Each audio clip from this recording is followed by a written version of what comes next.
martes pasado, a último momento de la clase, vimos básicamente los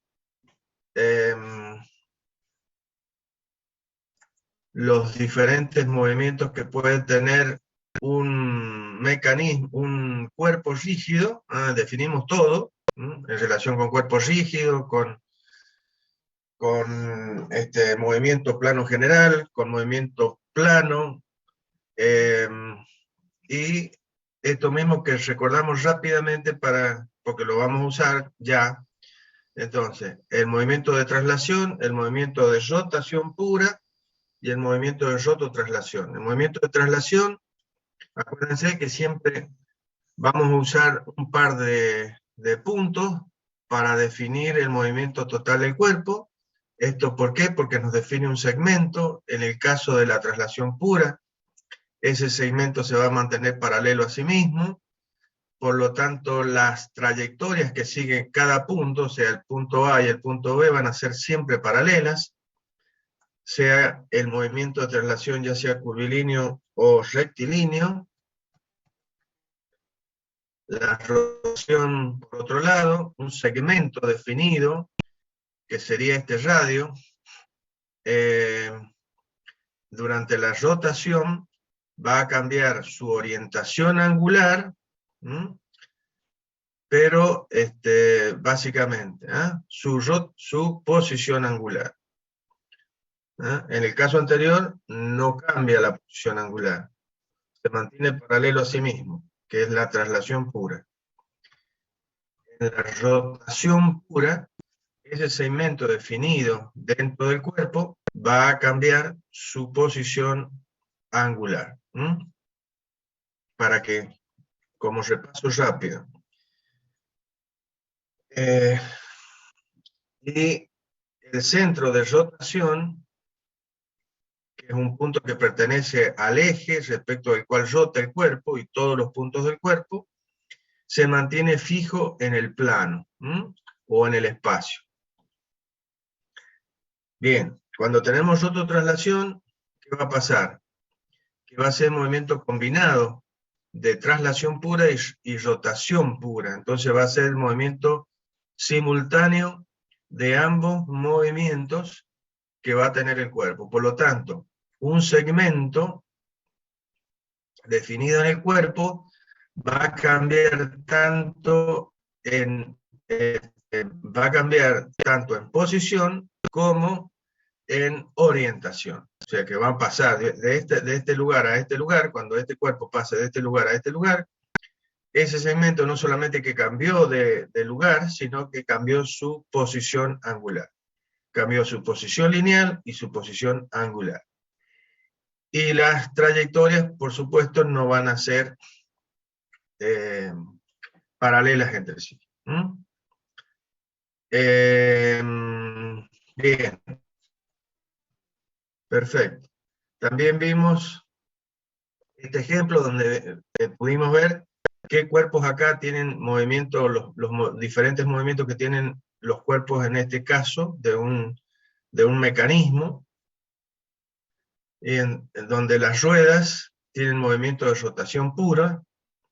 Esta pieza, que es este eslabón que une a los dos eslabones, cuando estas dos ruedas giran, esta pieza se va a mover de tal manera que se va a mantener paralela a sí misma, siempre, cuando vaya rotando.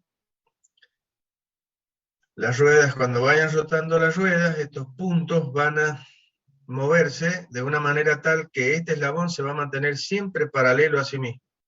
Por lo tanto, este eslabón sigue un movimiento de traslación curvilínea.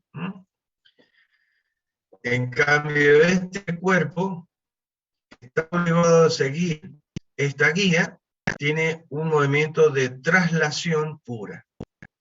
Y este otro eslabón que une a este cuerpo que tiene traslación pura, con este cuerpo que tiene rotación pura, este punto va a seguir una trayectoria circular. En cambio, este punto del otro extremo de este eslabón va a seguir un movimiento rectilíneo. Por lo tanto, este eslabón va a tener movimiento plano general, es decir, un movimiento de rototraslación o movimiento complejo. Bien, visto todo eso, he pasado rápidamente ese temita, vamos a entrar de lleno a lo que hemos dicho, que son la mecánica racional, y es la determinación de la geometría y la cinemática, es decir, determinar cómo vamos a definir la posición de un cuerpo, de un punto de un cuerpo en el plano, y cuáles serán los parámetros cinemáticos, que son la velocidad y la aceleración, las ecuaciones correspondientes para estos movimientos que acabamos de definir. Entonces, en eso nos vamos a adentrar, ¿sí? A conocer esas ecuaciones que van a representar a cada movimiento, y vamos a ver las diferencias que hay entre esas ecuaciones de acuerdo al movimiento que estemos analizando.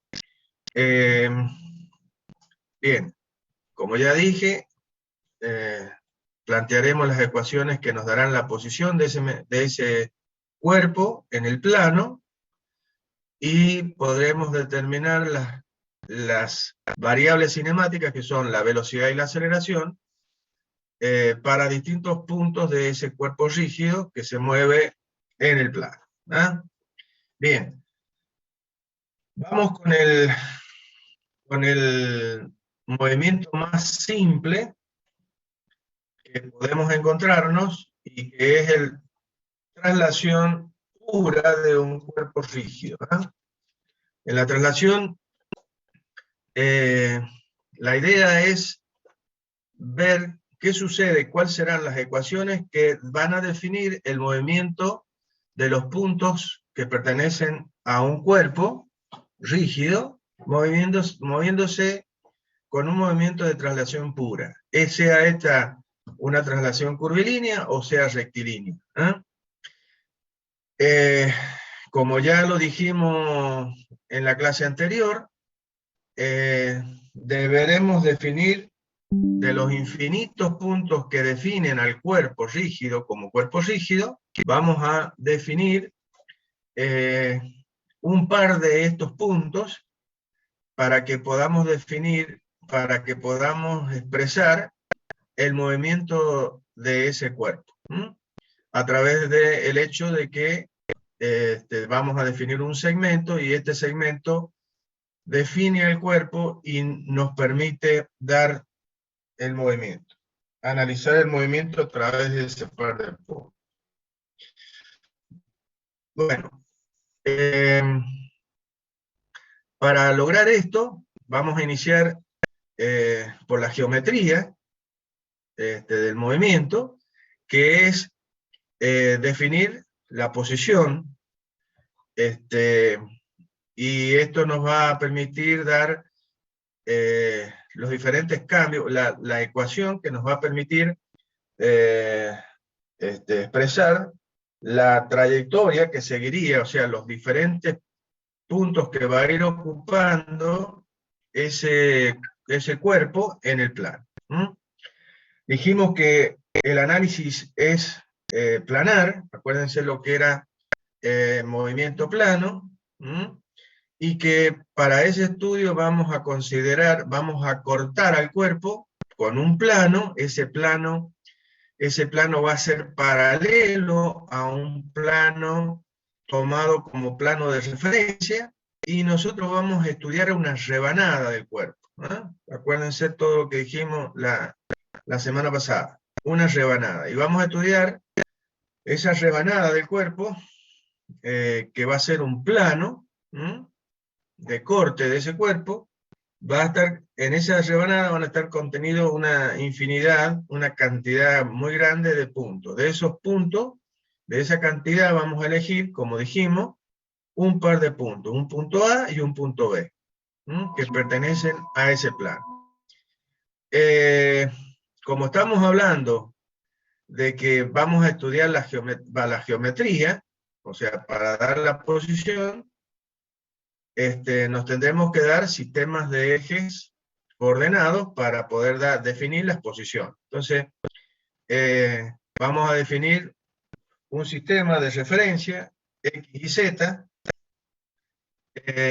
absoluto. Acuérdense que vamos a tener un sistema absoluto, y un sistema que ya vamos a ver, ya vamos a llamar relativo. Ese sistema de ejes coordenados absoluto, XY, es un sistema al cual referenciamos el movimiento total del cuerpo, el movimiento total del cuerpo. Pero además, vamos a hacer uso, por lo que me adelanté un poquito en la clase anterior, de un sistema coordenado, que vamos a llamar un sistema auxiliar, relativo, local, móvil. O sea, son todos los nombres, los sinónimos que podemos usar para definir a este sistema coordenado, definido por X1, Y1, Z1, en forma general. Acuérdense que nosotros vamos a trabajar siempre en el plano, ¿estamos de acuerdo? Pero siempre tenemos en la cabeza nuestro sistema X1, Y1, Z1, porque Z1 va a ser el eje respecto del cual el cuerpo que está moviéndose en el plano XY está rotando, básicamente. Entonces, no nos podemos desprender del Z de cualquier manera.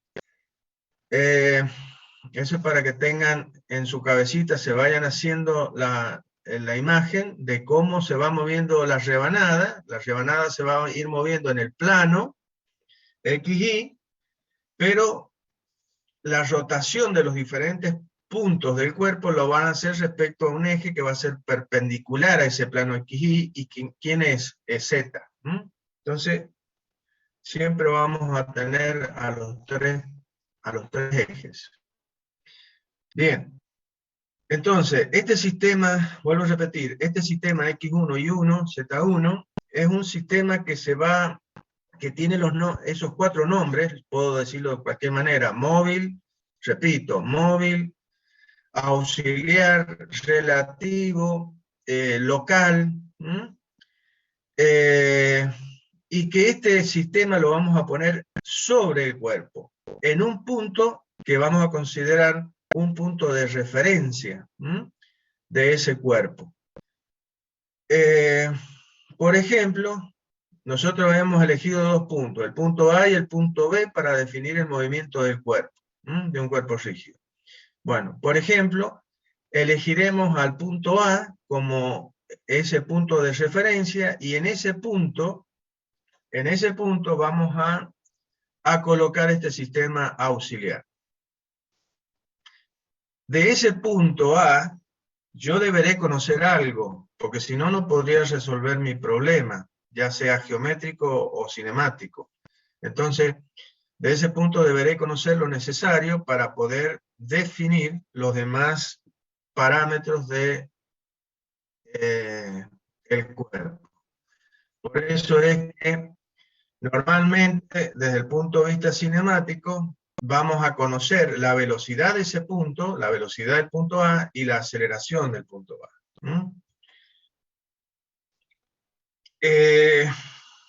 Bien. Como vimos anteriormente, el cuerpo, yo tengo al cuerpo en una determinada posición en el plano XY. Para poder definir la posición de ese cuerpo, vamos a tener que definirlo a través de dar los vectores de posición de los puntos A y B respecto de ¿quién? De mi sistema absoluto. Estos vectores, RA y RB, serán los vectores absolutos, porque estoy referenciando ambos puntos respecto de mi sistema absoluto XY. Bien. Y dentro de mi cuerpo vamos a tener un vector que habíamos definido cuando hablamos de cuerpo rígido y nos adelantamos definiendo a este vector, que es el segmento AB, pero que le doy carácter vectorial para dar la distancia que separa el punto B del punto A.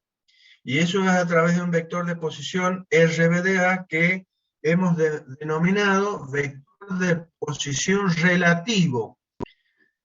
Vector de posición relativo RBDA, que se lee de la siguiente manera: distancia, como dije recién, distancia de B mirada o medida desde A. ¿Y desde dónde lo mido a ese vector relativo? Y lo mido desde mi sistema relativo, móvil, local o auxiliar, que estoy colocando en este punto de referencia, haciendo coincidir el orígeno 1 de este sistema X1 y 1 con el punto de referencia A. Desde ahí voy a ver cómo se mueve B respecto de este sistema relativo. ¿Y esto por qué? Porque adelantándonos un poquito, sigo adelantándome un poquito a lo que vamos a ver un poquito más adelante en relación con el movimiento de rototraslación, y que vamos a aplicar esto. Existe un teorema que se llama el teorema de Chasles, que básicamente dice que yo puedo definir, yo lo voy a nombrar ahora nada más, después lo vamos a ver cuando estemos tratando el movimiento de rototraslación, lo vamos a ver con un poquito más de profundidad. Yo se los enuncio en este momento, el teorema. El teorema de Chasles dice que el movimiento de rototraslación de un cuerpo lo puedo definir como la suma de sus movimientos simples. Entonces puedo considerar que primeramente el cuerpo se traslada, después que el cuerpo rota de una manera independiente, y cuando sumo los efectos me da el movimiento total, que es la rototraslación. Eso hace uso de la siguiente consideración. Yo, a través de los vectores RA y RB, estoy dando la posición absoluta de los puntos correspondientes A y B respecto de mi sistema absoluto.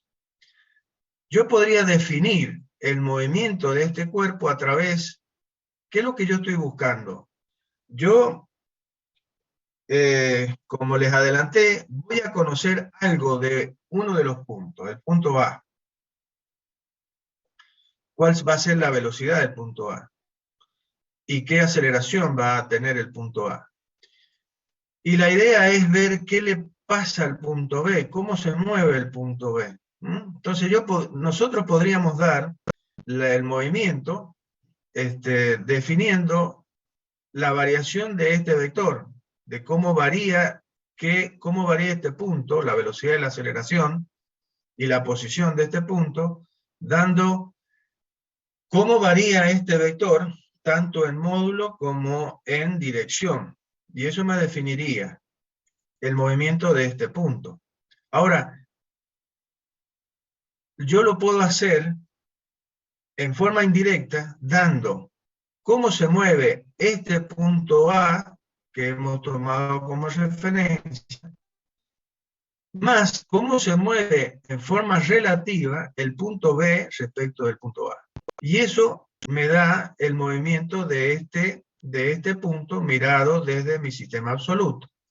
Es decir, es una manera alternativa de analizar el movimiento del punto B, ¿sí?, mirado desde mi sistema absoluto, a través de un punto A de referencia del cual conozco algo.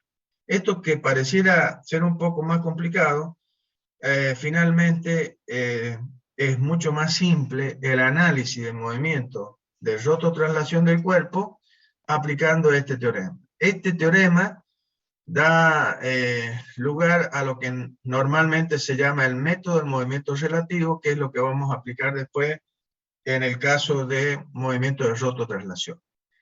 Lo que nos está ocupando en este instante es el movimiento de traslación pura del cuerpo. Entonces, yo estoy analizando cómo se está moviendo un cuerpo, ¿m?, en forma, en traslación pura. Entonces, vamos a tener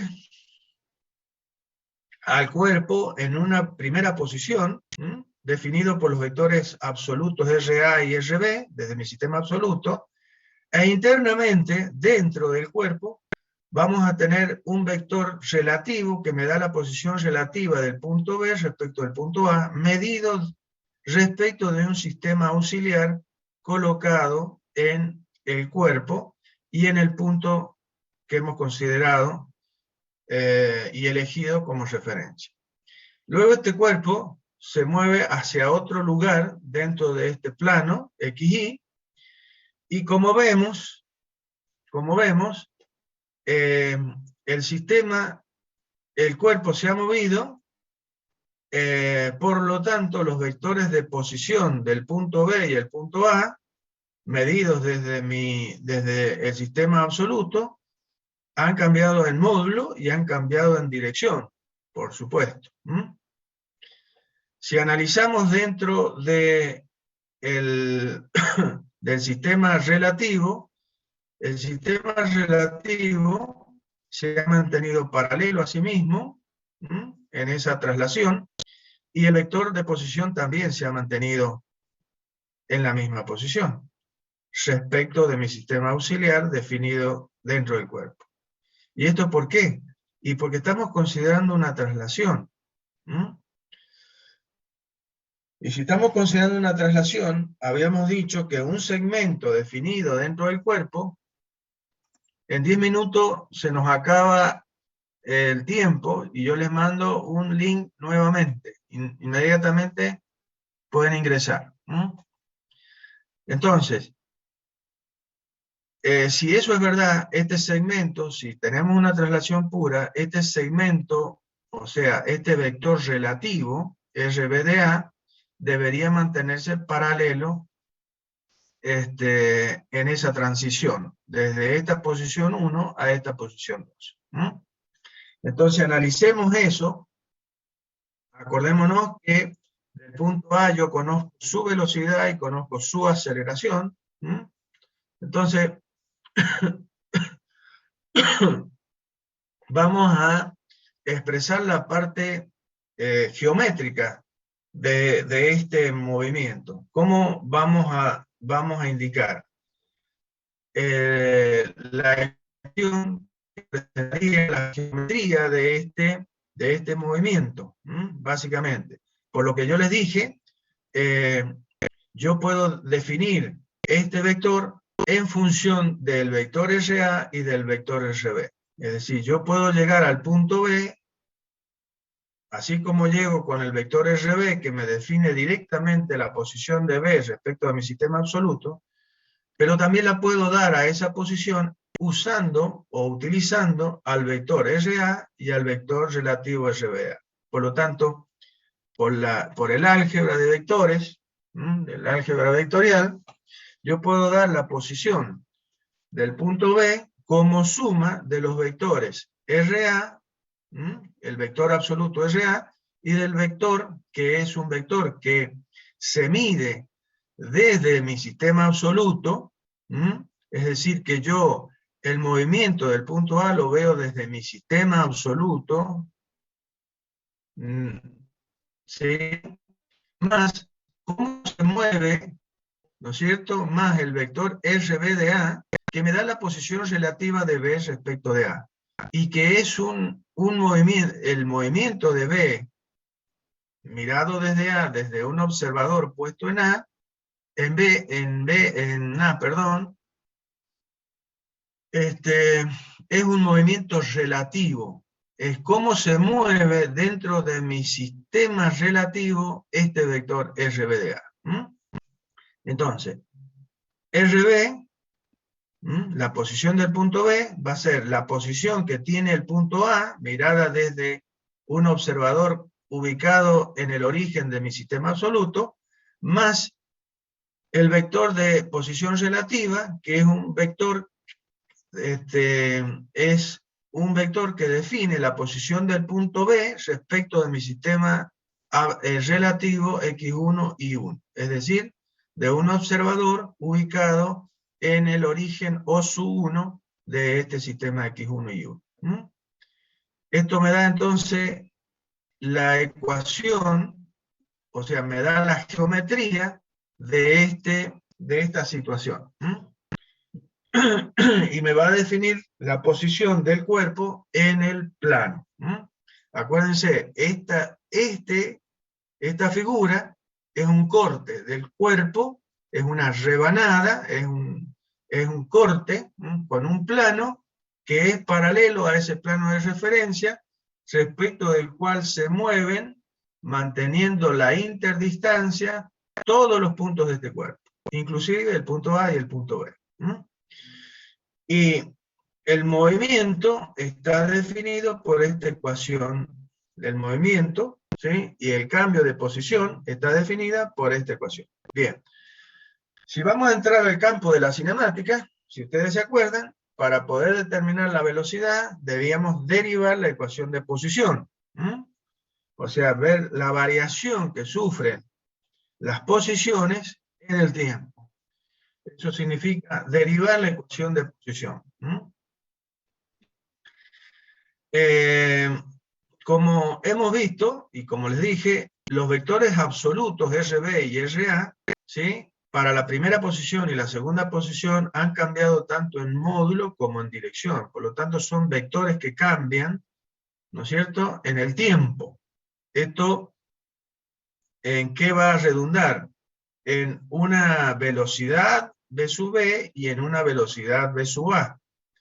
El vector posición relativo también va a ser, lo vamos a derivar. Entonces, este va a ser la derivada del vector velocidad, del vector posición relativo respecto del tiempo. V sub b será la derivada del vector RB respecto del tiempo, que será la velocidad absoluta de B. RA, V sub A será la derivada del vector absoluto que posiciona al punto A y que, como vemos, varía en el tiempo, tanto en módulo como en dirección, por lo tanto tendremos a la velocidad absoluta de A. Y esto representa la derivada de este vector que es relativo dentro de mi sistema auxiliar. Bien. ¿Qué pasa con esta derivada? ¿Qué va a pasar con esta derivada? Por todo lo que hemos dicho antes, el movimiento es de traslación pura, por lo tanto, este segmento o vector de posición relativo RBDA tiene que mantener su posición relativa. Entonces, cuando pasa de la posición 1 a la posición 2, mantiene tanto su módulo, porque estamos hablando de un cuerpo rígido, entonces la distancia entre A y B se mantiene constante. Por lo tanto, este vector mantiene su módulo constante. Y también mantiene su posición angular. No hay variación en la posición angular. ¿Sí?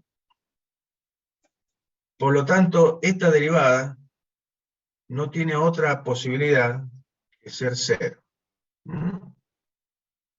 ¿Por qué? Por lo mismo, por lo que acabo de decir. El vector RBDA va a ser un vector constante tanto en módulo como en dirección.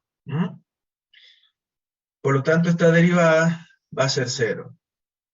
Eso quiere decir, finalmente, que venimos a esta ecuación, que la velocidad del punto B, va a ser igual a la velocidad del punto A. Y como nosotros ya conocíamos la velocidad del punto A, por lo tanto podemos conocer la velocidad del punto B. ¿Cuál va a ser la velocidad del punto B? La misma que tiene el punto A. Es decir que todos los puntos del cuerpo se van a mover con la misma velocidad en una traslación. Con la misma velocidad. Eso es lo que dice esta ecuación. Bien. Con la aceleración, Con la aceleración va a pasar exactamente lo mismo. Cuando yo derive esta ecuación, la derivada de la velocidad, ¿sí? ¿Y qué vamos a obtener?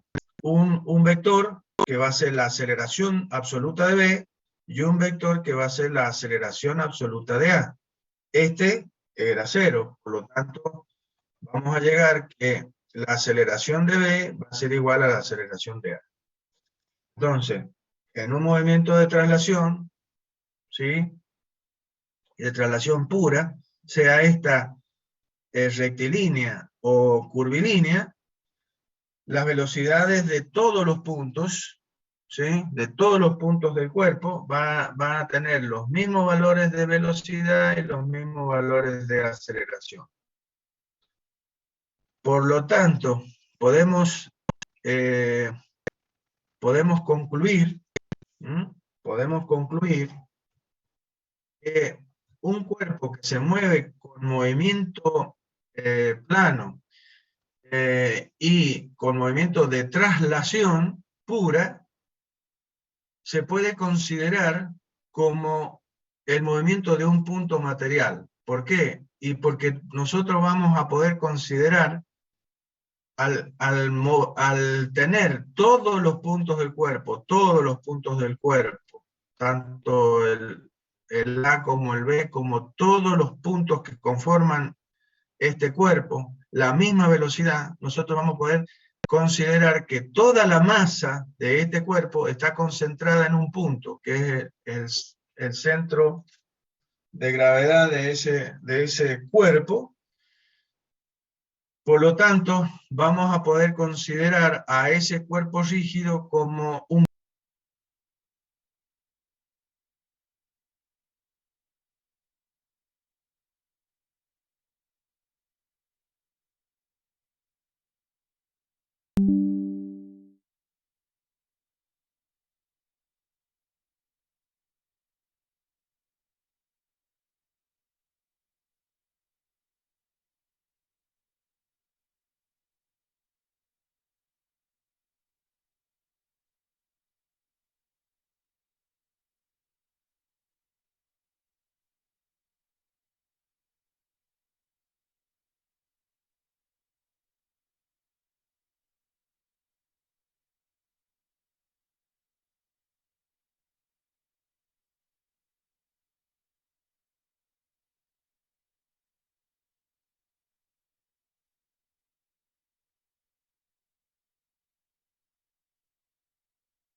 Bueno, chicos, vayan ingresando, por favor.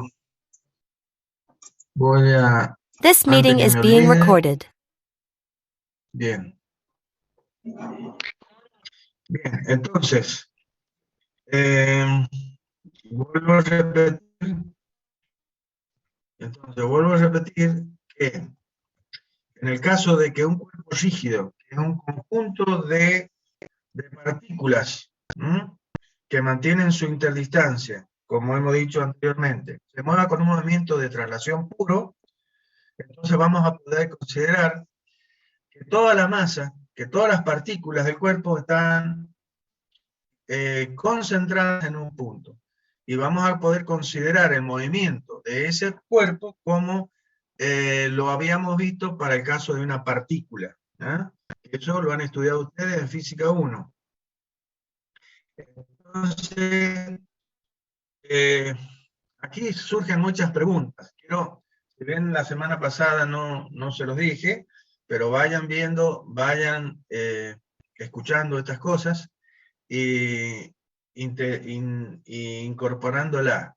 Ahí van habiendo un montón de preguntas para parciales, para qué es lo que es un cuerpo rígido, qué es lo que es un movimiento plano, la diferencia entre movimiento plano y movimiento plano general. Por ejemplo, aquí podría surgir en qué caso puedo considerar al movimiento de un cuerpo rígido como si fuera el de una partícula, ¿sí? Moviéndose en el plano. Bueno, muchas preguntas que podrían surgir para un parcial. Bien, así que vayan prendiendo estas cosas, básicamente. Bueno, como lo que acabo de decir tiene que ver con el hecho del movimiento de una partícula en el plano, es que se pueden utilizar en el caso del movimiento de un cuerpo rígido, las ecuaciones que se utilizan para la partícula. Y acuérdense las ecuaciones que rápidamente repasamos. O sea, la acción de velocidad final igual a velocidad inicial más aceleración por tiempo, siempre que esta aceleración sea una aceleración constante. ¿De dónde surge esta ecuación? Rápidamente. Y del hecho, para que ustedes lo tengan y claro, y ustedes sepan rápidamente de dónde salió esta ecuación, que a veces se la presentan y no saben de dónde salió, pero es muy sencillo. Entonces, ustedes saben que la aceleración es la derivada de la velocidad en el tiempo, por lo tanto, la derivada de la velocidad será la aceleración por la diferencial de tiempo, la diferencial de velocidad quise decir, perdón. Entonces, si integramos esta ecuación entre un valor velocidad inicial y un velocidad final, y al tiempo entre un valor inicial y un valor final, que normalmente el inicial va a ser 0, y el final un tiempo t, cualquiera. Entonces, como la aceleración es constante, va a salir fuera de la integral, y nos va a quedar la integral de diferencial de b entre velocidad inicial y velocidad final, es básicamente la velocidad final menos la velocidad inicial, igual a la aceleración por la integral entre 0 y t de diferencial de tiempo, que directamente va a ser el tiempo menos 0, por lo tanto vamos a tener tiempo. Y de ahí surge esta ecuación, que me da la velocidad final respecto de la velocidad inicial y de la aceleración transcurrido un cierto tiempo, básicamente. Bien. Veamos la posición que va a ir ocupando, o sea, el cambio en la posición debido a ese movimiento, que es esta ecuación que tenemos acá. ¿De dónde surge esta ecuación? Y bueno, sabíamos que la velocidad es la derivada de la posición respecto al tiempo, de la posición respecto del tiempo. Entonces, la derivada de ahí será de la posición, el diferencial i, va a ser igual a la velocidad por el diferencial tiempo. Pero la velocidad vale lo que tenemos acá, velocidad inicial más aceleración por tiempo. Por lo tanto, si reemplazamos en esta expresión el valor de velocidad y luego aplicamos integral entre I1, entre una posición inicial y una final, del diferencial I, va a ser igual a la velocidad a B por diferencial T, o sea, hagamos distributiva acá, BI por diferencial T, y A sub CT, la aceleración por el tiempo por diferencial tiempo. Entonces esto vamos a tener, como la velocidad inicial es un valor constante, el diferencial tiempo lo vamos entre un valor inicial y final, 0 y un tiempo cualquiera, y lo mismo con el segundo término, donde la aceleración por ser constante sale fuera de la integral y lo que integramos es el tiempo. Entonces, esto va a ser, la integral de diferencial t va a ser t menos 0, que va a ser t, y la integral de t por diferencial t, acuérdense que es t al cuadrado dividido en 2. Por lo tanto, quedará la ecuación I igual a I1, I1 más B1 por T, más un medio de AC por T al cuadrado. Y finalmente hay otra ecuación que se utiliza mucho, y es de la velocidad en función, la velocidad final en función de la diferencia de posición. Acá está la posición en función del tiempo, acá está la velocidad en función del tiempo, y acá está la velocidad en función de la variación de la posición. Y esto es tomar las ecuaciones anteriores de velocidad igual a la derivada de la posición respecto al tiempo, y de la aceleración igual a la derivada de la velocidad respecto al tiempo. ¿Qué vamos a despejar de estas dos ecuaciones? El tiempo. De tal manera que, por un lado, el tiempo, el diferencial de tiempo va a ser de la posición dividido en la velocidad, y por otro lado el diferencial tiempo va a ser la diferencial de velocidad dividida en la aceleración. Por lo tanto, igualando estos diferencial tiempo, vamos a dejar esta expresión que es el diferencial de posición sobre la velocidad igual a la diferencial de velocidad en la aceleración.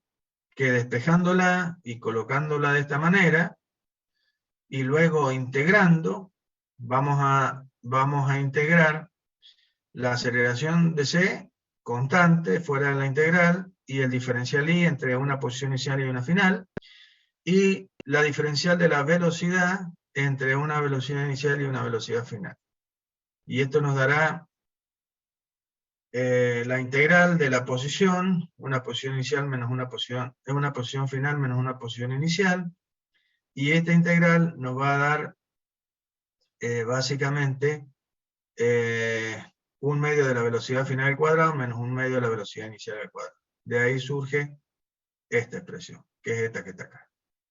O sea, rápidamente les muestro las ecuaciones que ustedes ya han aplicado y que podríamos aplicar en el caso de que consideremos un ejemplo, un problema de traslación pura de un cuerpo rígido. ¿Cómo lo vamos a tratar? Y lo vamos a tratar como si fuera un punto material. Bien. Esto es relacionado con el caso de traslación pura. Esto aprovecho para decirlo también. Esto generalmente, en el caso mío, yo, como todo lo que vamos a seguir mirando, por ahí yo lo tomo como parte de resolución de un problema. La teoría la tomo a través de tomar un problema. Entonces, a medida que me van explicando el problema, ustedes me van explicando la teoría y me van diciendo por qué va pasando esto o aquello, o por qué pasa aquello, que está basado en qué cosa y en este concepto. Básicamente, por ejemplo, en el caso de la traslación pura. Pero también yo les podría decir, bueno, ¿por qué no me demuestra por qué en un movimiento de traslación vamos a tener que las velocidades de los diferentes puntos van a van a ser iguales, o las aceleraciones de todos los puntos del cuerpo van a ser iguales. ¿Y qué me tendrían que ustedes desarrollar en el pizarrón? Y esto que acabamos de ver, ¿no? Me tendrían que explicar correctamente todo lo que acabamos de ver. La geometría, el porqué y la cinemática en relación con que este vector va a ser un vector constante tanto en módulo como en dirección. Menos mal que volví un cachito para atrás con esto porque me estaba olvidando de mostrarle algo que después también lo vamos a ver y ya es interesante que lo vayamos viendo. De alguna manera está mostrado acá, pero yo no hice énfasis recién en la explicación. Y es el hecho de que, fíjense, este sistema auxiliar, puesto con su origen O1 en A, cuando pasó de la posición 1 a la posición 2, se ha mantenido en la misma posición, es decir, sus ejes están paralelos a sí mismos, tanto en la primera posición y la segunda posición. Esto tiene que ser así, y ya lo vamos a ver más adelante y lo van a poder entender un poquito más. Porque si bien el vector posición relativo RB de A en este movimiento se ha mantenido con su orientación angular invariable, podría haber variado, ¿sí? Podría haber variado si no fuera un movimiento de traslación pura. Si hubiese sido un movimiento de rototraslación, van a ver que en el caso que tengamos un movimiento de rototraslación, este vector posiblemente no cambie en módulo, pero sí podría cambiar en dirección, lo cual significaría que este cuerpo, cuando pasó de acá a acá, no mantiene su posición, sino que ha variado su orientación angular, está en otra posición. Y este vector que define a este cuerpo, por lo tanto, va a tener una posición angular diferente a la que tenía en esta posición. ¿Y cómo mido esa situación? ¿Cómo mido esa situación? Y la mido si yo mantengo a este sistema auxiliar en la misma posición. Cuando pasa de la primera posición a la segunda, lo mantengo en la posición, o sea, manteniéndolo o moviéndose, si bien se ha movido, porque se ha trasladado el sistema con el cuerpo, pero lo ha hecho de tal manera que se mantiene paralelo. ¿Para qué? Para que nosotros, o el observador puesto en el punto A, vea realmente que este vector relativo ha cambiado su posición. Si este sistema auxiliar cambiase su posición, cuando pasa de esta posición a esta, yo no podría ver que este vector ha cambiado su posición angular. Entonces, para que podamos ver que ese vector o lo mantiene a la posición o la varía a la posición, es que este sistema auxiliar tiene que mantenerse paralelo a sí mismo. Ya vamos a ver que hay otros casos en que no es así. Yo me voy adelantando un poquito para que ustedes vayan introduciendo despacito en estos temas. Bueno, vamos al caso de rotación pura. Entonces, en el caso de rotación pura sería el caso de un cuerpo rígido, que como este que está dibujado acá, y que nosotros vamos a considerar que está en una posición fija en el espacio, acá, en el plano o en el espacio.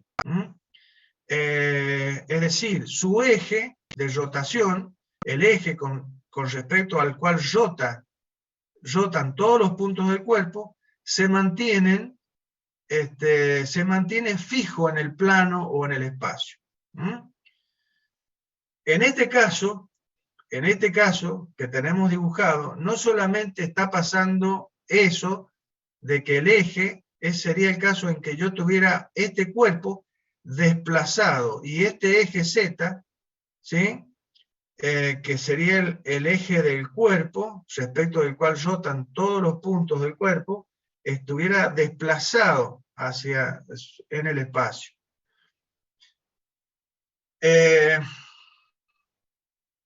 En el caso que tenemos dibujado nosotros, es un análisis simplificado, en el sentido de que ese eje respecto del cual rotan todos los puntos del cuerpo, lo hemos hecho coincidir con el eje Z del sistema. Esto nos va a ayudar a hacer más simple el análisis, porque directamente yo doy la posición de un punto cualquiera de este cuerpo respecto al eje Z. Si no, sería un poco más complicado definir al punto P respecto del eje Z. ¿Por qué? Porque primero tendría que referenciar el eje y después al punto del cuerpo respecto de ese eje. Entonces, una forma de simplificar el análisis, ¿sí?, es hacer lo que estamos haciendo. Solo para simplificar el análisis. Estamos haciendo coincidir el eje fijo respecto del cual rota el cuerpo, coincidente con el eje Z del sistema absoluto X y Z. Entonces, de la misma manera que se ha hecho el análisis para el caso de traslación de un cuerpo rígido, y hemos obtenido las expresiones correspondientes a velocidad, aceleración y a posición también, lo vamos a hacer para el caso de un cuerpo en rotación pura, y poder encontrar también cuáles son esas expresiones que me van a definir el movimiento de rotación, y por un lado, ¿sí?, y por otro lado, la velocidad y la aceleración que tienen los puntos que pertenecen al cuerpo. Ojo, que aquí hay que tener un concepto bien claro, que es lo que yo voy a tratar de que ustedes, si no lo tienen, si no lo tienen porque lo deberían tener, de acuerdo a lo que han visto en Física 1, pero hay mucha gente que por ahí no tiene claro esto. Entonces yo pongo énfasis en este tema, el tema de los parámetros que están relacionados con el movimiento de rotación pura de un cuerpo en cuanto a la rotación, ¿sí?, y a las ecuaciones que me van a definir la velocidad y la aceleración de un punto de ese cuerpo.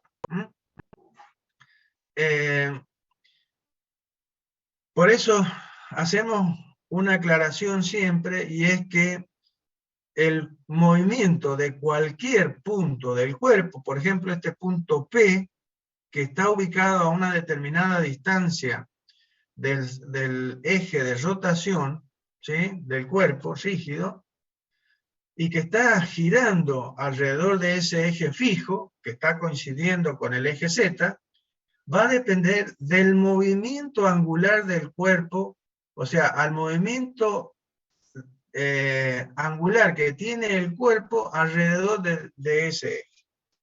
Esto lo vamos a entender un poquito más a medida que vamos avanzando. O sea, va a depender de la velocidad angular. La velocidad que tenga cualquier punto del cuerpo, o la aceleración que tenga cualquier punto del cuerpo, va a estar en función de la velocidad angular que tenga ese cuerpo. Eso es lo que estoy diciendo, básicamente.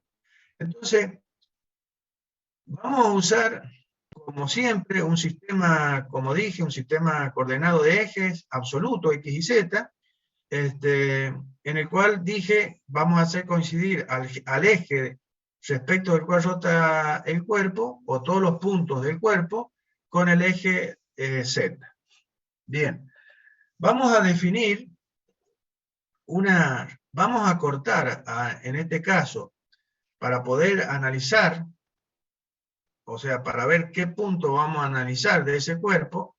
Ahora vamos a cortar ese cuerpo con un plano, definiendo una rebanada de ese cuerpo, donde vamos a considerar una cantidad de puntos que están contenidas en ese plano, en esa rebanada del cuerpo. Entonces, ese eje, ese plano que vamos a utilizar para cortar al cuerpo, es un plano que va a ser paralelo al plano XY. ¿Está bien? Va a ser paralelo al plano XY.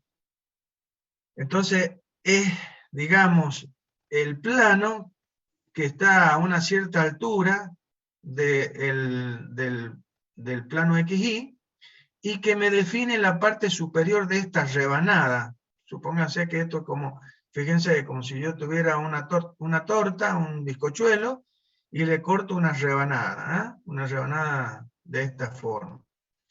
La parte superior de esa rebanada es ese plano con el cual yo corto al cuerpo, y me define una superficie planar, una rebanada de ese cuerpo, donde está dibujada esta trayectoria circular. Esa trayectoria circular la describe un punto P cualquiera que yo he elegido, cuando este radio R, que define su posición respecto del eje de rotación fijo, que es justamente el eje Z, ¿sí? Ese vector R define la posición de ese punto P dentro de este plano, que es esa rebanada. Este vector R, además de estar contenido en este plano que yo dije, está contenido en este plano lateral, que es un plano que contiene a todo el eje Z, coincide y da por lo tanto esta cara. Es decir, es un plano que corta a este cuerpo, ¿sí? Según esta cara que está acá. Es este plano que es esta cara de la rodaja de bizcochuelo. Bien. Bueno. Entonces, ese vector también pertenece a este plano. Y ese plano forma con el plano XZ, que sería este plano, un ángulo θ, ¿sí? Básicamente. Entonces, vuelvo a repetir, el vector de posición R, está contenido en este plano, y ese plano forma con el plano XZ, un determinado ángulo θ. Bien, ¿qué va a pasar? ¿Cómo voy a medir yo la rotación de este cuerpo? ¿Cuándo voy a decir que este cuerpo está rotando? Y cuando este θ tenga una variación. Esa variación la voy a tener a través de un diferencial θ, que es el hecho de que este plano gira un cierto diferencial θ y me define el plano que está atrás, la otra cara de esta rodaja de bizcochuelo, básicamente.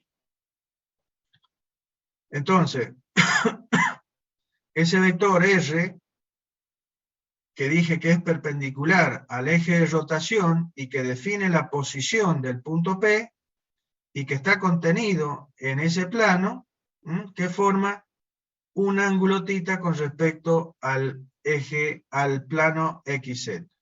Bien. El cambio en la posición de ese plano, o sea, la variación del valor de θ, tomado como un valor diferencial, o sea, un valor pequeño, es lo que llamamos un desplazamiento angular. El desplazamiento angular que sufre un punto cualquiera del cuerpo al producirse la rotación de este cuerpo respecto de un eje. Bien, acá vamos a tener que hacer un análisis que lo que busca es darnos unos conceptos, y lo que buscamos es que ustedes, básicamente con esto, es que puedan tener la diferencia que vamos a ver entre lo que es un desplazamiento finito de rotación, o sea, un desplazamiento angular finito, y un desplazamiento angular diferencial, o sea, infinitesimal.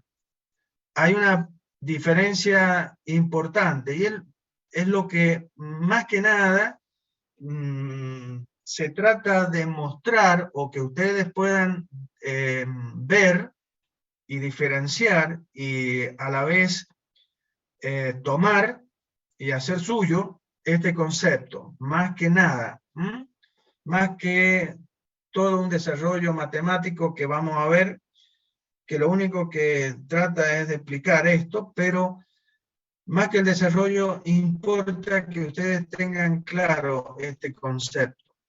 Y es que los desplazamientos angulares que son infinitesimales, o sea, que son un diferencial de θ, se los puede considerar como vectores.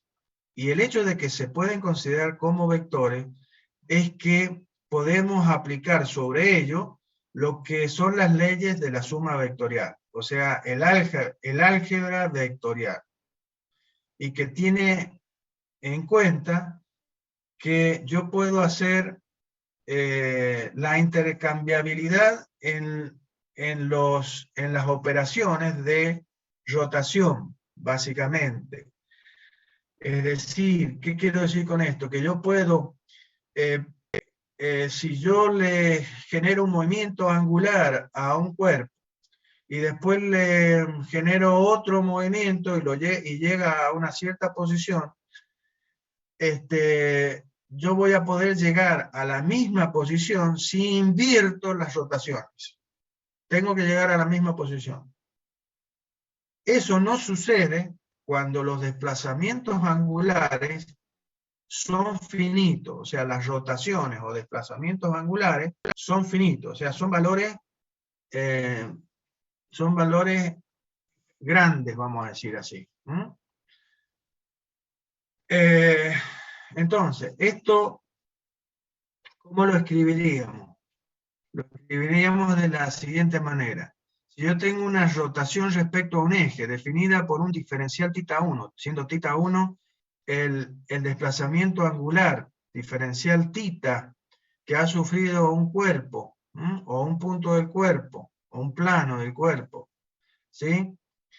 Y luego le genero una variación angular definida por este ángulo θ2, que es un diferencial θ2 pequeño. En 10 minutos se nos acaba y les mando otro. Este diferencial, si yo hago primero el movimiento angular θ2 y después el θ1, el resultado es el mismo. O sea, yo llego al mismo lugar generando primero el giro respecto de un eje, θ1, respecto de otro eje, θ2, que hacerlo primero respecto del eje, respecto al cual gira θ2, y finalmente el θ1. Esto, si hago desplazamientos finitos, o sea, valores importantes del valor del ángulo que se está girando, esto no es verdad. θ1 más θ2 no es igual a θ2 más θ1. Acá hay un ejemplo muy, muy didáctico que muestra básicamente esto, y que lo hace a través de ver cómo un cubo hace giros respecto de los ejes coordenados, ¿sí? Entonces, primero tengo un cubo y elijo una cara como una cara de referencia. Y vamos a ver qué le pasa, en qué posición queda esa cara tomada como referencia cuando hacemos los giros. El primer giro, θ1, es de 90 grados respecto al eje de la Z. Entonces, eso hace que esta cara lateral, al girar respecto del eje Z, quede en la parte posterior, al girar 90 grados con respecto al eje Z. Entonces, la cara queda en la posición correspondiente a la cara posterior del cubo. Y luego hacemos una rotación del mismo cubo en esta nueva posición, pero ahora con respecto al eje Y, también de 90 grados. Por lo tanto, el resultado de haber hecho primero el giro respecto al eje Z y a continuación respecto al eje Y, ¿sí?, es que la cara que habíamos tomado como referencia, que era lateral, queda en la parte inferior del cubo. Eso sería θ1 más θ2. Hagamos lo mismo, pero ahora vamos a invertir los giros. Tomamos la misma cara de referencia y hacemos primero el giro, pero respecto al eje Y. Entonces, ¿qué pasa? Al girar respecto al eje Y, la cara queda en el mismo lugar. Sigue siendo la cara lateral. Y ahora, si hacemos el giro respecto al eje Z, la cara de referencia queda en la parte posterior del cubo. Entonces, esto sería haber hecho el giro θ2 primero y luego el θ1. Por lo tanto, si ustedes ven, el resultado que hemos tenido de hacer primero θ1 y luego θ2 con respecto a hacer primero θ2 y a continuación θ1, no llegamos a al mismo resultado. Entonces, los desplazamientos finitos no son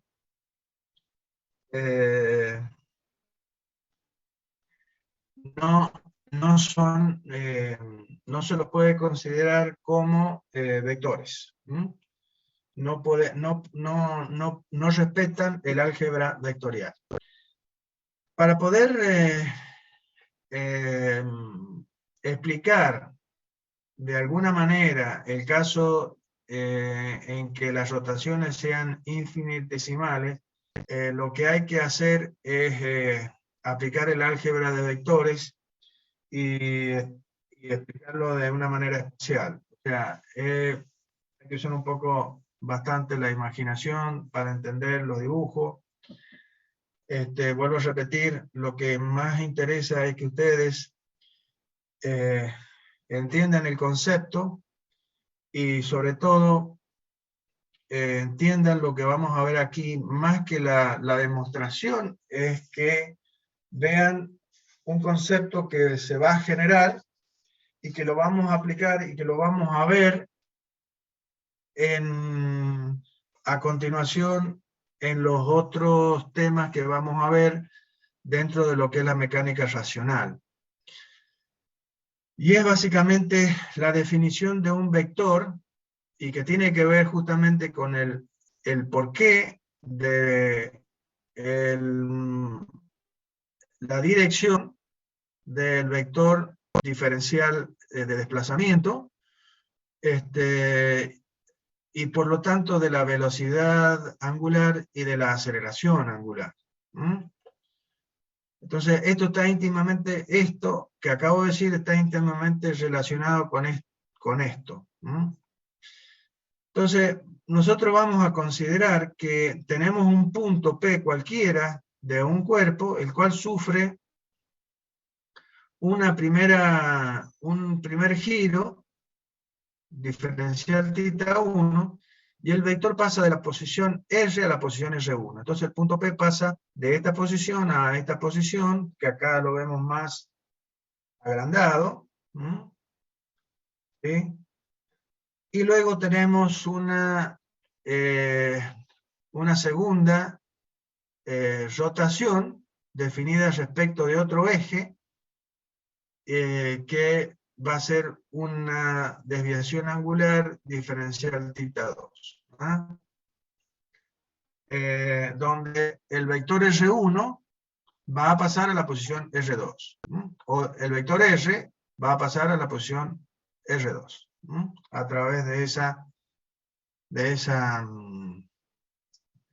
ese giro, básicamente. Bien. Esto que estamos viendo acá pequeñito, lo hemos agrandado acá justamente para definir esto, para tratar de explicar esto. Vuelvo a repetir, esto lo vamos a ver más adelante para también tratar de explicar otros conceptos que están íntimamente relacionados con esto también. Cuando el vector R, ¿sí?, pasa de la posición R a la posición R1 debido a un giro diferencial θ1, ¿sí? O sea que ese plano que corta a este cuerpo según una dirección que está sobre la que está contenido este eje, sería esta cara. Cuando ese plano rota, generando este diferencial θ, ¿sí?, el vector R ocupa una nueva posición que es la R1. Entonces el punto P sigue una trayectoria circular con centro en el punto O, que es el centro del eje, respecto del cual rota el cuerpo, y sigue una trayectoria circular que define un arco, ¿no? Ese arco también tiene una cuerda. Acuérdense lo que era arco, lo que era cuerda. Bien, ahora, también sabemos que el arco, yo puedo dar el arco, el valor del arco, como el producto, ¿sí?, de el valor del radio por el ángulo correspondiente. Entonces, por eso ponemos que ante una primera rotación diferencial θ1, el punto P, ¿no es cierto?, se desplaza una distancia R por diferencial θ. R por diferencial θ, porque teóricamente es el valor de este arco. Este R se ha desplazado un valor que es el valor del arco. ¿Y cuánto vale eso? Y vale escalarmente, estamos hablando, vale el valor del radio por el ángulo diferencial θ1, por el valor correspondiente. De cualquier manera, pero en este caso nosotros estamos hablando de movimientos infinitesimales. Entonces, el valor del arco y el valor de la cuerda se confunden. O sea, ese arco y el valor de la cuerda valen lo mismo, para un desplazamiento infinitesimal. Entonces este valor P1, ¿sí?, lo puedo expresar a través de este módulo que es R por diferencial θ1. Esto. El tema es que yo le puedo dar carácter vectorial a esto. Y para darle carácter vectorial y poder expresar esto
This meeting is being recorded. Bien, sigo, chicos. Entonces, el valor del módulo, va a valer esto que está acá, R por diferencial θ 1. Porque vuelvo a repetir, el valor del arco yo lo puedo dar como el valor del radio por el ángulo, que en este caso es un diferencial θ 1. Pero como estamos trabajando con valores diferenciales, el valor del arco y el valor de la cuerda es lo mismo. Ahora yo quiero expresar esto vectorialmente. Y para que lo podamos expresar vectorialmente, es necesario definir un vector, un nuevo vector, que ese vector es el que vamos a denominar vector desplazamiento angular diferencial θ. Entonces, ese vector, este vector va a ser un vector que va a estar expresado por este producto vectorial, diferencial θ 1 vector, vectorial R vector. Esto es un producto vectorial. Ojo, esto es un producto vectorial. Y esto es un producto escalar. Y ustedes saben, esto es un concepto que lo vamos a aplicar a continuación. Yo se los voy a hacer ver muchas veces con otros términos, con otros parámetros, con la velocidad lineal, y van a ver, o sea, con las aceleraciones. Voy a hacer énfasis para que ustedes vean este concepto y lo manejen. Esto es un producto vectorial. Y este producto vectorial me va a dar otro vector, que va a ser un vector que va a tener la particularidad de ser un vector perpendicular a estos dos. ¿Se acuerdan de eso del álgebra? Yo pongo énfasis porque hay mucha gente que no tiene este concepto, o por lo menos yo lo veo, le pregunto y no lo tiene. Entonces por eso trato de verlo para que vean, y ya van a ver que todo esto explica por qué la velocidad es perpendicular al radio y todas esas cosas que a veces no lo entienden muy bien. Entonces, el producto vectorial de estos dos vectores, diferencial θ 1 y de R, me va a dar otro vector que va a ser perpendicular a estos dos vectores. Entonces, imagínense tres vectores que están perpendiculares entre sí, que se les dibuja inmediatamente en la mente un sistema X y Z, tres vectores que están a 90 grados uno respecto del otro. Eso quiere decir que este vector estará en un eje, este vector estará en el otro eje, y el resultado de este producto vectorial, que es otro vector, va a estar en el eje restante. No me importa si es el eje X, Y o Z, no importa. Lo que me interesa es que vean que esos tres vectores van a estar perpendiculares entre sí.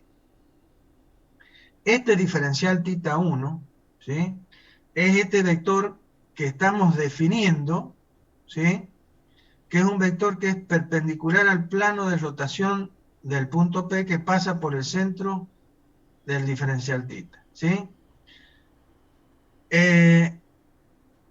Entonces, el producto, lo que estamos definiendo es este vector diferencial θ 1, este vector diferencial θ 1 acá. Y ese producto vectorial de este vector por este vector que es R, me va a dar un vector que va a ser perpendicular a estos dos, a ese y a ese, que es justamente este vector. Este es el vector diferencial θ 1 vectorial el radio, que tiene como módulo R por diferencial θ 1. ¿Está bien? Entonces, eso da nacimiento a que el hecho de que cuando este vector se desplaza un determinado ángulo diferencial θ 1, el resultado es un vector diferencial θ que se llama vector desplazamiento angular diferencial θ, que tiene la dirección de el eje respecto del cual está rotando este. Este vector, ¿dónde está ese vector? Lo llevo de vuelta al dibujo para que ese vector es este vector R. El vector R, fíjense, esto sería ¿cómo se llama? Ay Dios. No la cuerda, sino el arco. Este sería el arco. Y entre estos dos puntos, esto sería R y este sería R1. Acá está P y acá está P1, en el dibujo que tenemos agrandado. Este sería el arco y aquí tendríamos una cuerda, ese vectorcito. ¿Dónde está ese vectorcito? Y está sobre este plano. ¿Está bien? Entonces, ahí vemos que ese vectorcito es perpendicular a este vector, pero a su vez, como está en este plano que es perpendicular a este eje, ese vectorcito también es perpendicular a este eje. ¿Estamos de acuerdo? Se los llevo acá para que vean espacialmente, ¿sí?, a este dibujo que tenemos acá. Ahí lo ven, que este vector es un vector que es perpendicular a este, que es el radio, pero a su vez perpendicular al eje, porque esto para nosotros, el R se desplaza en un plano, este R y este R1 están en un plano que es perpendicular a este eje. Entonces, ese vector y ese vector son perpendiculares a este eje. Y es donde está definido el vector diferencial θ. Este vector desplazamiento angular, diferencial θ. Que surge, que tiene como módulo este R por diferencial θ1. Bueno, o sea, este vector, para ser más claro, este vector que me define, digamos, esta rotación diferencial θ, ese vector surge del producto vectorial de este vector y de este vector.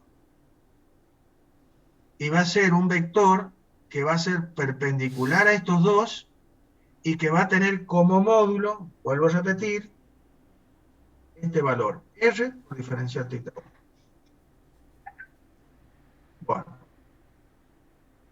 esto es importante que lo vean, que lo entiendan, porque en esto también, les vuelvo a repetir, lo vamos a ver más adelante otra vez en relación con otro tema que es las derivadas de los versores. O sea que este R, ya van a ver, va a ser un versor y vamos a derivar, la idea es que encontremos el valor de la derivada de un versor y está íntimamente relacionado con esto. O sea que ya lo vamos a volver a ver a eso. Bueno, definido este vector de desplazamiento angular, o sea que cuando un vector posición que está contenido en un plano rota una cierta cantidad y pasa a esta posición, eso está definido a través de un vector desplazamiento angular que está en la dirección del eje respecto del cual rota el cuerpo. El sentido, como ya vamos a ver, está dado por la regla de la mano derecha. Ya lo vamos a ver un poquito más adelante. Lo que viene a continuación es una manera pretende demostrar, de alguna manera, lo que hemos dicho. Una vez definido este concepto de vector de desplazamiento angular, lo que queremos de alguna manera es demostrar esta igualdad. Básicamente, en la primera rotación, cuando vamos de la posición R a la posición R1, ¿eso cómo lo podríamos dar? O sea, por el álgebra, ¿sí? Ustedes pueden decir que este R1 va a ser la suma de este vector que es R más este vector que acabamos de definir, también. Y que cuánto vale ese vectorcito, como ya lo dijimos, vale el producto vectorial del desplazamiento angular diferencial θ 1 por el radio. Es este vectorcito que está acá y que tiene módulo R por diferencial θ 1. Bien. Si hacemos la segunda rotación, yo voy a partir, como dije, ahora llegamos a la posición R1. Ahora vamos a hacer una segunda rotación respecto de otro eje. Esa rotación va a estar definida por R2. El vector R va a ocupar otra posición R2. El ejemplo es lo que habíamos visto arriba. Acá. Tengo R que pasa a R1, después R1 que pasa a R2, a través de otro desplazamiento angular. Entonces, R2 va a resultar de sumar R1 más el vector que está definido por el producto vectorial diferencial θ2 más R1. Bien. Si reemplazamos R1, este valor R1, en la segunda ecuación, ¿qué va a pasar? Vamos a tener el reemplazo de este término en este valor acá. Entonces va a ser R1, R2 igual a R por diferencial θ1 más R más diferencial θ2 por R más diferencial θ1 por R, vectorial R. O sea que hemos reemplazado aquí y ahí a R por R1. Bien. Rápidamente, porque no me interesa más que vean que va a pasar exactamente lo mismo, pero no me interesa mucho esta cuestión. Más que lo que hemos visto recién, que es más importante. Pero de cualquier manera, miren, yo tengo diferencial θ1 por S, y aquí voy a tener que hacer el producto, la distributiva, diferencial θ2 por R, y diferencial θ2 por diferencial θ1 vectorial R. Entonces me va a quedar este término entre corchete y otro término que va a ser diferencial θ2 vectorial R. Esos dos términos están acá. He utilizado una propiedad del producto vectorial que me permite escribir el producto vectorial, la suma de dos productos vectoriales como la suma, fíjense, de diferencial θ1 más diferencial θ2 vectorial el radio. Estas son propiedades del producto vectorial. Y por otro lado, voy a tener el producto vectorial de diferencial θ2 por vectorial diferencial θ1 por vectorial el radio, que es este término que está acá. Pero ¿qué pasa si yo multiplico dos diferenciales? Si yo multiplico dos diferenciales, me va a dar un valor más pequeño que los diferenciales. Entonces yo puedo considerar que este producto entre dos diferenciales es infinitamente pequeño, más infinitamente pequeño que lo que ya son pequeños. Entonces los puedo despreciar. Entonces finalmente, ¿qué nos va a quedar? Y nos va a quedar que R2 es R, que es la primera posición del vector posición, en la primera posición, más R multiplicado por la suma de los dos movimientos, θ1 primero y θ2 después. Ahora si hacemos lo contrario, si hacemos la cosa al revés, o sea, vamos a rotar diferencial θ2 y luego diferencial θ1, lo cual significa hacer estos reemplazos que hicimos recién, hacerlos al revés, vamos a llegar a una expresión que va a ser esta que está acá, donde ustedes ven que R2, la posición de 2, está dada por la misma ecuación. Llegamos a la misma expresión. la diferencia es que primero hemos hecho el diferencial θ2 y después hemos hecho el diferencial θ1. Pero el valor de R2 al que hemos llegado es exactamente el mismo. Está expresado por la misma ecuación. Entonces, esto nos demuestra que los desplazamientos angulares, cuando son diferenciales, se los puede considerar como desplazamiento, se los puede considerar de acuerdo al álgebra vectorial y hacer la suma de vectores y poder intercambiar la suma. Acuérdense que la suma vectorial es conmutativa. La suma de vectores es conmutativa. Como vamos a ver en los ejemplos que vamos a hacer de resolución de problemas, van a ver que cuando yo puedo sumar primero un vector y después sumarle el otro, o hacerlo al revés, van a ver que llego al mismo resultado, básicamente. Bueno.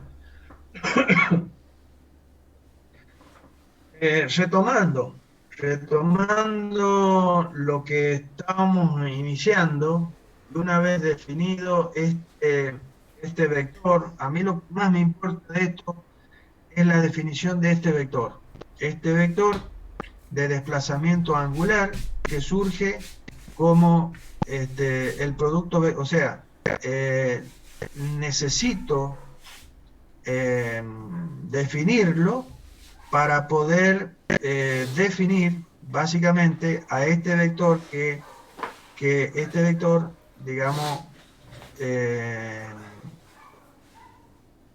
me define la rotación del cuerpo, básicamente.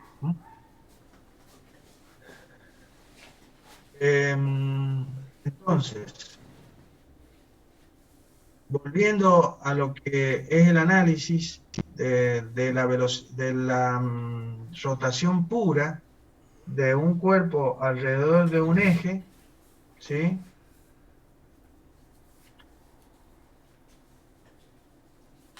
Alrededor de un eje, vamos a hacer énfasis en el concepto, ¿no es cierto?, del vector desplazamiento angular, que este vector, ¿sí?, es un vector que se mide en radianes o en revoluciones, recordando que una revolución es igual a 2pi radianes. Esto lo digo y lo he puesto ahí, porque a veces en los problemas, en vez de dar que la velocidad angular son 5 radianes, lo doy como revolución. Digo que es 0,5 revolución o media revolución. Y uno no, y la resolución de los problemas no puedo meter revolución. Tengo que,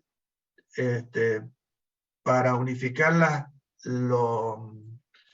unidades, tenemos que trabajar en radianes. Entonces hay que transformar los valores de revolución a radianes. Bien. Ese vector diferencial θ, como ya les dije, va a tener la dirección del eje respecto del cual rota el cuerpo, y el sentido va a estar dado por la regla de la mano derecha. Ahí ustedes lo ven, o sea, con los 4 dedos de la mano, abrazan el eje respecto del cual está rotando el cuerpo, y el dedo pulgar les va a dar el sentido de la velocidad del desplazamiento angular, básicamente.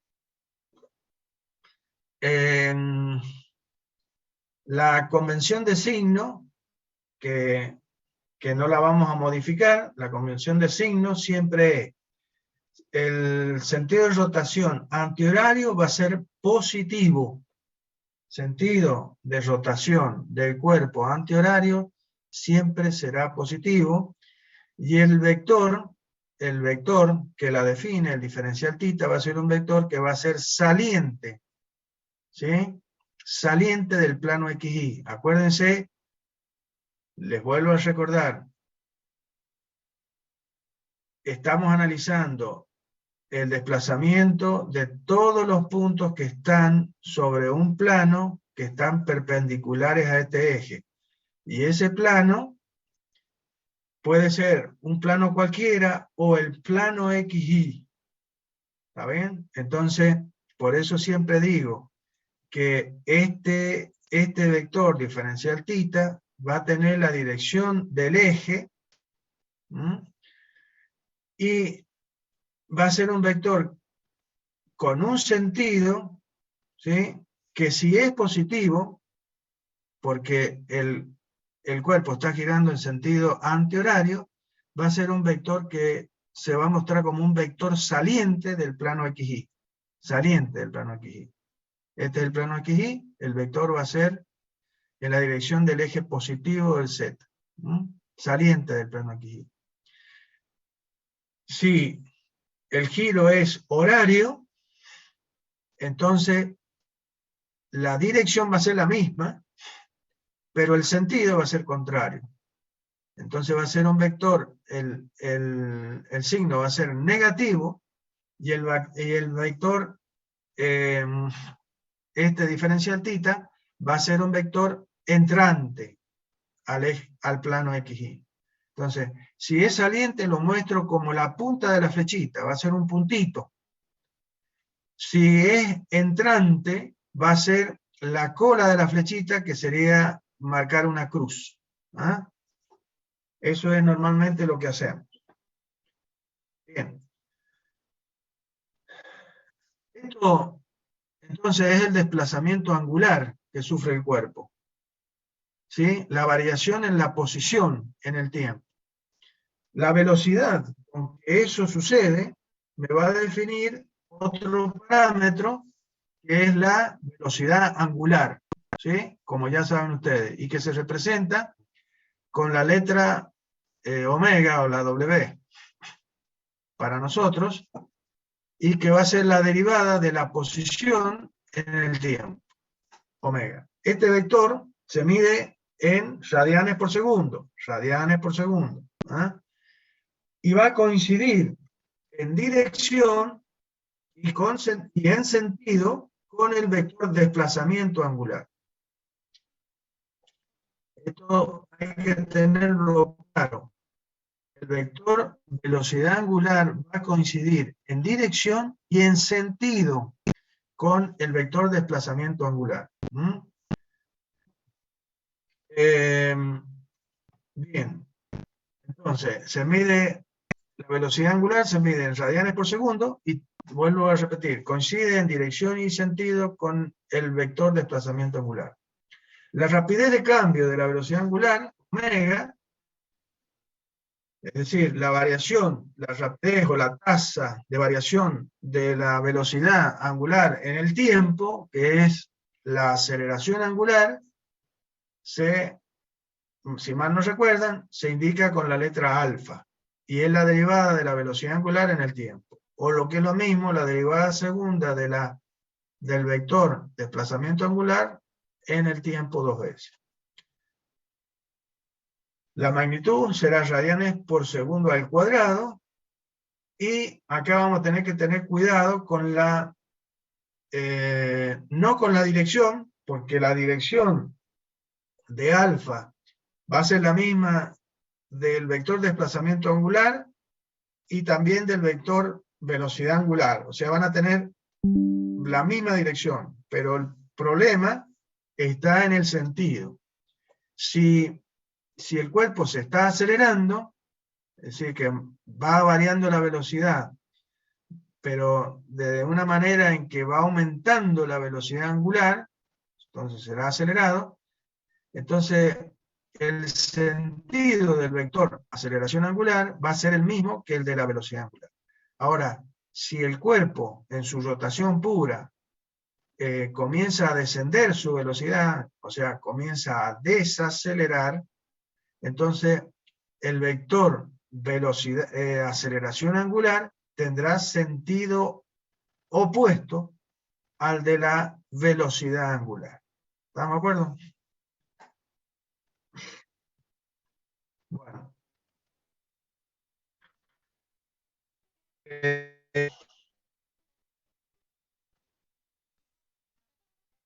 Bien.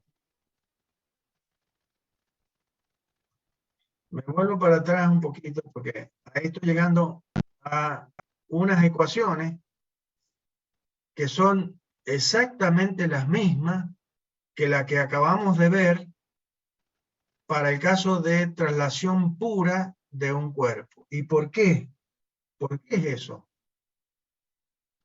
¿Por qué es eso? Porque acá también hay un concepto que algunas personas no lo tienen claro, y es el hecho que cuando un cuerpo está en rotación pura, todos los puntos del cuerpo se mueven, sufren el mismo desplazamiento angular.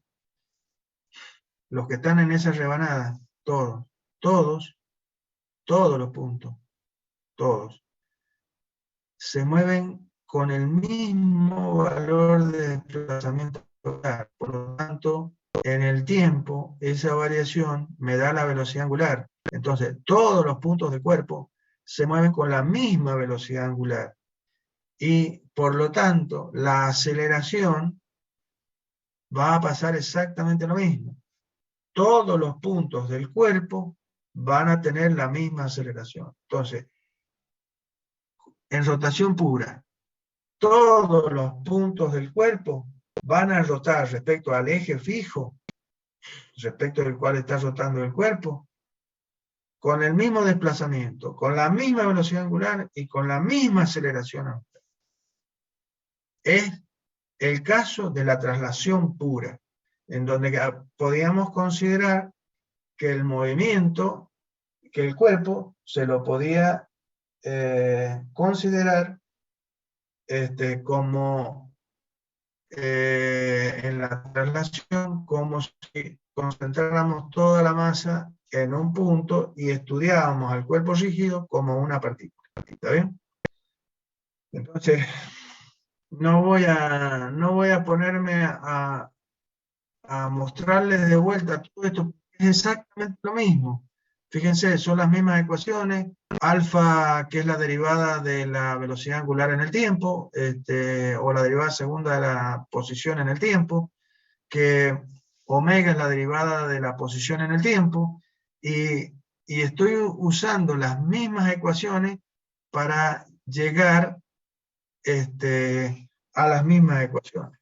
O sea, fíjense que la forma de las ecuaciones, velocidad angular final igual a velocidad angular inicial más la aceleración angular por el tiempo, donde esta sí se debe cumplir que la aceleración angular sea constante.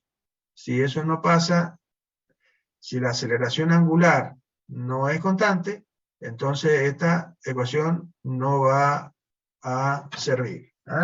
Lo mismo para el caso de traslación pura. La aceleración en traslación pura también tenía que ser constante para que valiese la ecuación. Acá, en vez de desplazamiento lineal, aquí hay desplazamiento angular. El desplazamiento angular que sufren los puntos de un cuerpo están en función de una velocidad angular inicial y de una aceleración constante. Pero fíjense que nos quedan 10 minutos, aunque yo ya corto por lo que dijimos que ustedes necesitaban un tiempo. Termino con esto y se termina la clase.